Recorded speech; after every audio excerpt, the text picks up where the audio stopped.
Vice President, Editorial Director of Consumer Reports. Now, I want to say up front that for those of you who know the publication, you probably know us better for testing of autos and toasters. And in fact, that type of work, which we've done for over 75 years, has made Consumer Reports one of the 10 largest magazines in America, with 4 million paying customers every month, and by far the largest paid content website in the world, with 3.3 million paying online subscribers.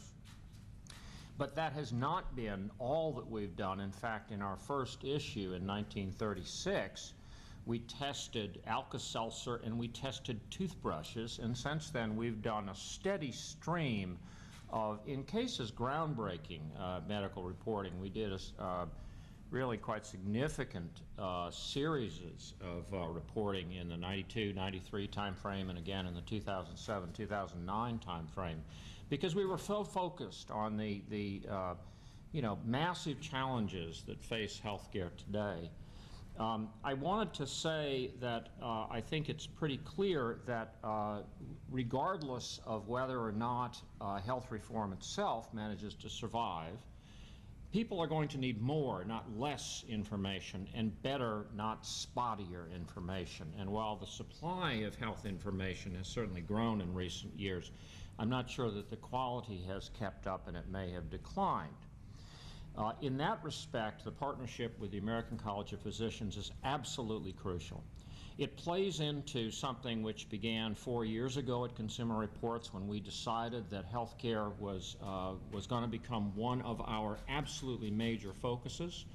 Under the leadership of Paige Amadon and Tara Montgomery, who's here today, and with the help of Dr. John Santa, who's sitting to my right, we were able to put together a health rating center, which John will tell you about in a minute, which is going to be doing our side of the work in the ACP partnership. I just wanted, before I turned it over to John, though, just to say a couple of words about the things that we really were impressed with in the American College of Physicians program. First, that they've been at it for a while, right? So this is not something that was just hatched. This is something that's been going on. It is obviously the focus on evidence-based medicine, which has been our focus, really single-minded focus for the last few years.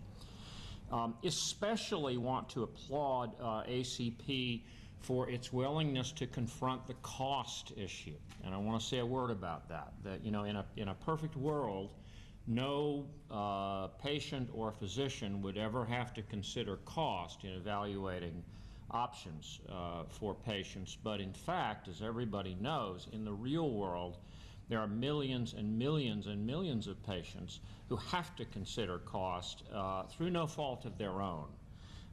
And we are just great fans of this. And I was very struck. I took a walk this morning through the poster session downstairs, which has some wonderful things, but I just wanted to pass along an example.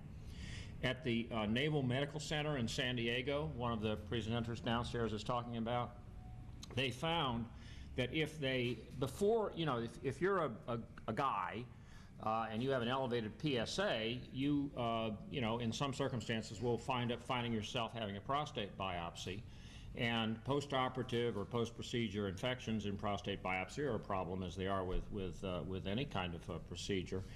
The Naval Medical Center in San Diego found that if guys are going in for a prostate evaluation, biopsy, and if they just did a $14 screening test to see what the intestinal flora were before, or rectal flora were before they got started, that they could save at that one institution alone $1 million a year by prescribing the right antibiotics. When people always get antibiotics when they do these things, but by prescribing the right one, they could save $1 million a year in costs in post-procedure infections. So that kind of thing is just very dramatic, both from the standpoint of benefiting the patient, but also from the standpoint of benefiting the health system.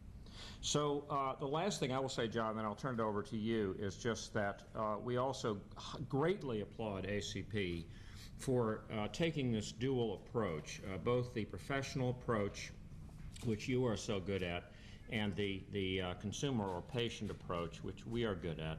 And I think that's absolutely critical today, because increasingly medicine has to be a partnership between the expert, but also the person who is the object or focus and beneficiary of that care. So, John, with that, I'll turn it over to you.